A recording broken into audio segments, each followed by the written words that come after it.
Maganda nga yung panahon ngayon kaya gagala na naman tayo. Nakakatawa nga kasi pagbaba ko sa train station may nakasalubong pa akong uwak. Kaso mukhang mailap siya at ayaw niya makipagkaibigan sa akin. Andito nga pala ako ngayon sa Niigata, isa sa mga prefecture sa may northern part ng Japan. Ang presko ng hangin at payapang kapaligiran. Di tulad ng ex mong masangsang nangangininga, hindi ka pa pinanindigan. Charot! Wala pa nga yung train kaya upo muna tayo. Ewan ko ba ba't di ko kayang pumirmi sa bahay? Parang pag andun ako nakangati lagi pa ako gumala. Nakaka-boring kasi lalo kapag mag-isa ka lang sa tinutuluyan mo. Sa wakas dumating na nga yung train papuntang Yahiko. Doon pala yung pupuntahan natin ngayong shrine or yung mas kilala dito sa Japan sa tawag na Torii Gate. Or sa paniniwala ng mga Hapon, ito daw yung mga gate na naghihiwalay sa mga kaluluwa at sa ating mga tao. Nakakapanibago talaga dito sa Japan. Ibang iba talaga ang disiplina nila. Makikita mo yung mga tao na pinapauna talaga nilang pababain yung mga nakasakay bago sila sumampa. At ayan, sasakay na nga tayo. Pag nasakay ako ng mga ganito, hinahanap ko talaga parati yung upuan na may window seat. Miski nung nasa aeroplano ako, window seat talaga pinakagusto ko. At alam nyo ba, sa tinagal-tagal ko dito sa Japan, ngayon lang ako nagkaroon ng confidence. Naalala ko kasi unang attempt ko nun sa Tokyo, nagkandaligaw-ligaw ako. Piling ko di na ako makakauwi. Pero buti na lang nga, di ko man napuntahan yung destination ko that time. Kahit papano nakauwi naman ako. Kaso lang yung pamasahe ko sanang 1,000 yen lang, umabot ng almost 6,000 yen. Kasi ba naman di ko pa alam nun paano basahin yung mga guide sa maps. Buti na nga lang may kaibigan ako na taga Saitama na nagturo sa akin paano magbasa sa maps. Mula nga nun ay di na ako naliligaw sa mga pinupuntahan ko. Ayan na nga, ito pala yung final destination ng train na sinakyan ko. Kaya need pa pala nating mag-transfer ng ibang train or kung sa Japanese ay Norikai. Pagbaba ko nga, hinahanap ko agad yung CR at mukhang matagal pa naman yung susunod na train. Kaya sa palagay ko ay ayos lang. Kaso pagkatingin ko, asa kabilang release na pala yung train na lilipatan ko. Kaya dumiretso na din ako agad. Nako, hirap na maiwanan ng train dito. Lalo't may schedule ang bawat dating ng train. Lalo sa mga ganitong probinsya ay bibihira lang may mga biyahe. Pero buti na lang nung chinek ko ay ibang train pala yun. Kaya nagawa ko pa makapag-CR. Lumipat nga ako sa katapat pang Riles at chinek ko kung andun ba yung Yahiko station, which is yung destination ko.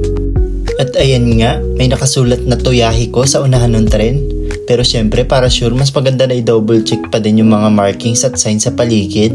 Para 100% talagang tamang-tama yung tinatakong landas. At ayun na nga, may Yoshida, Yahagi at Yahiko. Doon nga tayo bababa sa Yahagi Station. Pagkapasok ko nga, umupo na agad ako. Kaso lang, di pala to window seat kaya sinilip ko sa unahan kung meron pang bakante. Kaya ayan, ayos-ayos muna tayo para hindi halata. At na makatsyempo nga ay dali-dali na rin ako lumipat. Ay, buti naman at may window seat ulit. Makakapagmuni-muni na naman tayo habang hinihintay si Shanchay na dumaan sa gilid ng tren habang hinahabol ako. Sheesh! Nakakalungkot lang kasi recently nagkita-kita ulit yung mga cast ng Nature Garden. Pero di na nila kasama si Shanchay. Talaga nga maikli lang buhay ng tao, no? Di talaga natin alam anytime soon kung anong pwedeng mangyari sa atin. Ayan na nga, sumisilip-silip na yung Torii Gate na pupuntahan natin. Ibig sabihin malapit na tayong bumaba sa station. At pagbaba ko nga, nanibago ako sa station na to. Probinsyang-probinsya siya kung pagmamasdan. Ngayon lang ako nakakita ng station na wala ni isang staff na nagbabantay. Ayan, CR muna ulit tayo. Panay kasi ang inom ko ng tubig sa init pa naman ang panahon ngayon. Summer pa rin kasi ngayon dito sa Japan. Samahan na rin natin ang pit check.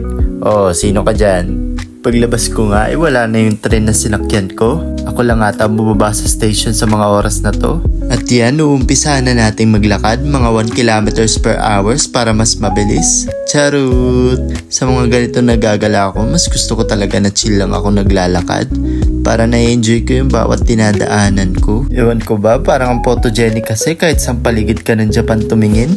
Kaya di ko talaga lagi minamadali sarili ko pag nagagala ako. Sa kapiling ko wala din namang reason para magmadali eh.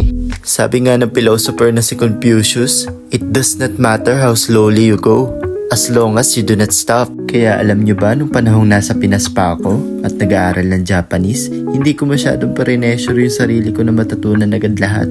Lalo't di naman yun yung mother tongue natin eh. kaya natural lang na mahirapan talaga sa umpisa. Kumbaga, in-enjoy ko lang. Slowly, natutunan ko din kung paano magbasa at sumulat.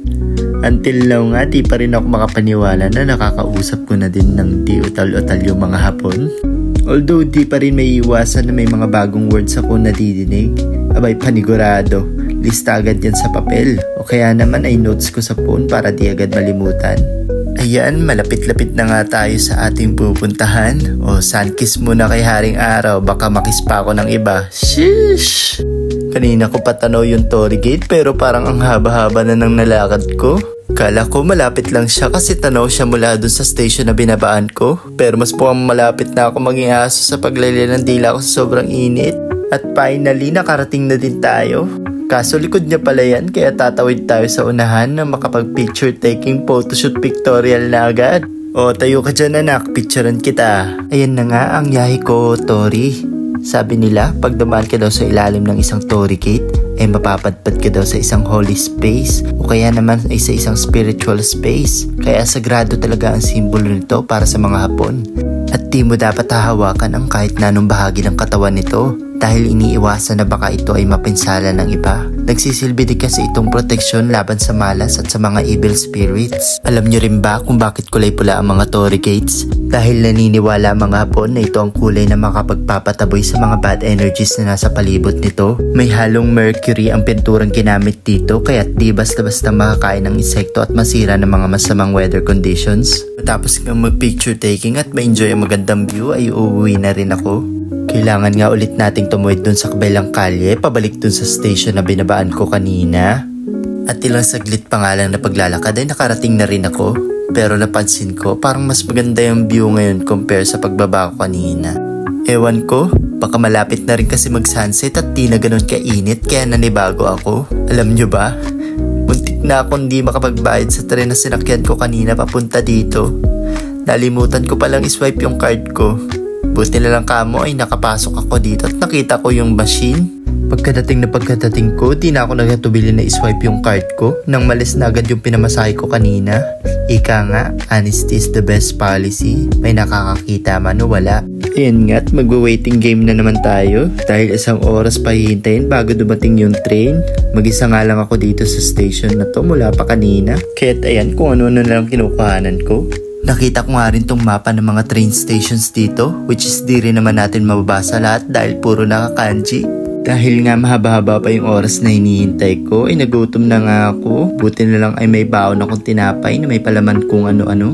Itong nabili ko nga ay banana flavor. Isa nga ito sa mga lifesaver ko dito sa Japan dahil bukod sa mura na ay nakakabusog pa. Sa wakas at nadinig ko na nga ang sirena ng tren kaya't pinitpit ko na agad ang aking bag at sumakay na din ako nang makalangoy na ako sa aking higaan pag uwi mamaya. Okupado na nga yung mga window seat kaya di na ako nagbalak na lumipat ng upuan. Abay, window seat din naman ito. Nakatalikod nga laang.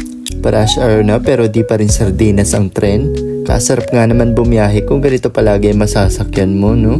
Walang mga nagtutulakan at nag-uunahan sa pagupo. Baba na nga tayo at pabalik na tayo sa hotel na pinag-i-stayhan ko. Nagmamadali na nga ako niyan dahil mukhang abutin na ako ng dilim. At yun na nga, aray ko, ginabi na pala ako. Buti na lang at kaunti na lang ang lalakarin ko. Mabilis naman yung naging biyahe ko. Natagalan lang siguro ko sa waiting time kaya't ginabi. Ayan na nga't nandito na ako sa aking hotel. Ngayon magtutungo na ako sa kwarto ko dito sa ikapitong palapag. Ewan ko nga ba kung ba't dun sa pinakadulong room pa yung kwartong napunta sa akin. Room na nga, kwarto pa. Di ba redundant na yun? Sign talaga to na inaantok na ako. Sheesh! Ayan nga't sa wakas nakapasok na ako sa aking kwarto. Nang sa gayon ay makapagpahinga na rin. Sana'y magkasama pa rin tayo sa next gala ko dito sa Japan. O siya, recharge na muna ako ulit ng aking chakra. Bye!